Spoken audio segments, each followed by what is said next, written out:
Good afternoon, everyone. Welcome back to the Dojo Live recap show. Today is Monday. It's Monday again. It's May 2nd, 2022.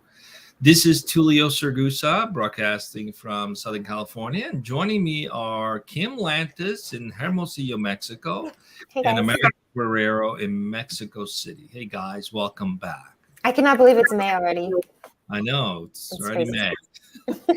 Almost halfway through the year. So last week we only had one live show. We had a few things that got moved around, but we have 3 coming up this week. So we actually had 4 and got 1 moved around. That happens, right? So we talked with Alejandro Rivas Micoud, who is the founder and CEO at Userlytics last week. And we talked about startup and scale-up culture in a 100% remote environment. That was the topic. It was an interesting conversation about what it takes to scale up in that kind of environment. What did you guys think of that show? I enjoyed Sandra's participation. I mean, she had these great questions. I remember the show that you started talking about the pandemic situation, the new models, how if you want to hire valuable talent, you can hire people in Japan, Colombia, all around the globe. And this is really interesting because this guest has a really global perspective.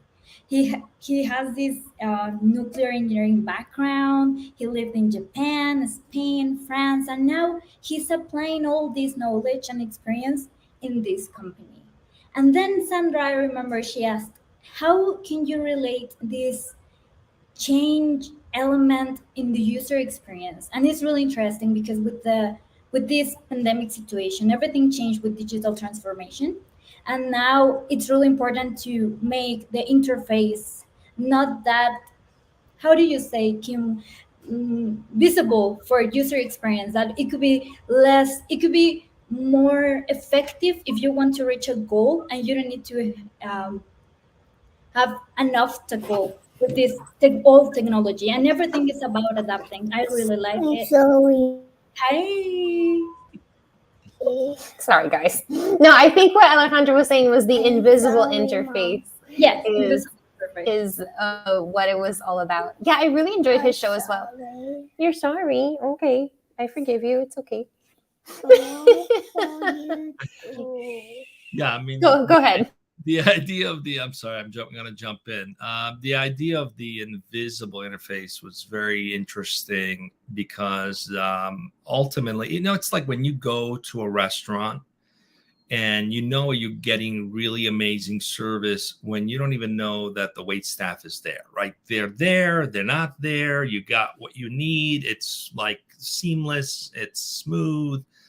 And yet the experience feels as though you're the only people there sitting at that table, and it's absolutely a great experience. So it reminded me of that. And similarly today, if I have to figure out how to navigate, if I've got to put a lot of thought behind it, that's not necessarily a good user experience. And it was interesting how he remembered, I think it was 2015 or 2005, where the C-suite started paying attention to the user experience. But before then, it was kind of one of those things where designers would raise their hand, but no one would pay a whole lot of attention to it because it was very utilitarian. But now there's so much value put on the experience, on how you navigate, and the seamless, the better. And I like this idea of the invisible user experience where you're not even having to think about it. It just happens. So that was a great show. If you've missed it, go on dojo.live. You can check out any of that show and any show on dojo.live. We have hundreds of interviews. You can use the search feature. You can type in a topic of interest. Chances are there's an interview that we've had that talks to what you're interested in. If you don't find a topic that is relevant to you, then you can nominate someone as a guest. There's a form to nominate someone as a guest, and we'll contact them and make it happen. All right, what else, Kim? What did you think? Anything For else? sure. what I really liked about Alejandro's show and just the UI UX movement is how the show was full of real life examples.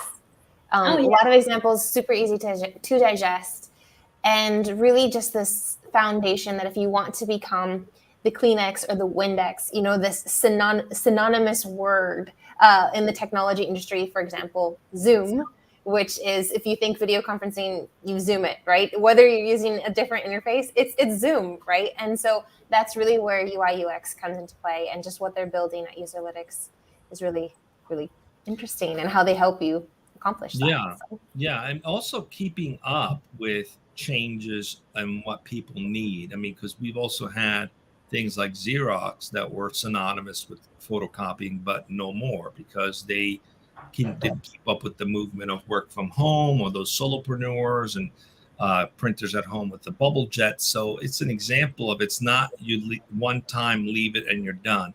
Research plays a big role in continuous interviewing and getting to know how people are doing things, and also the changes of time, keeping up with them. So a very good show. If you missed it, you definitely want to check that out.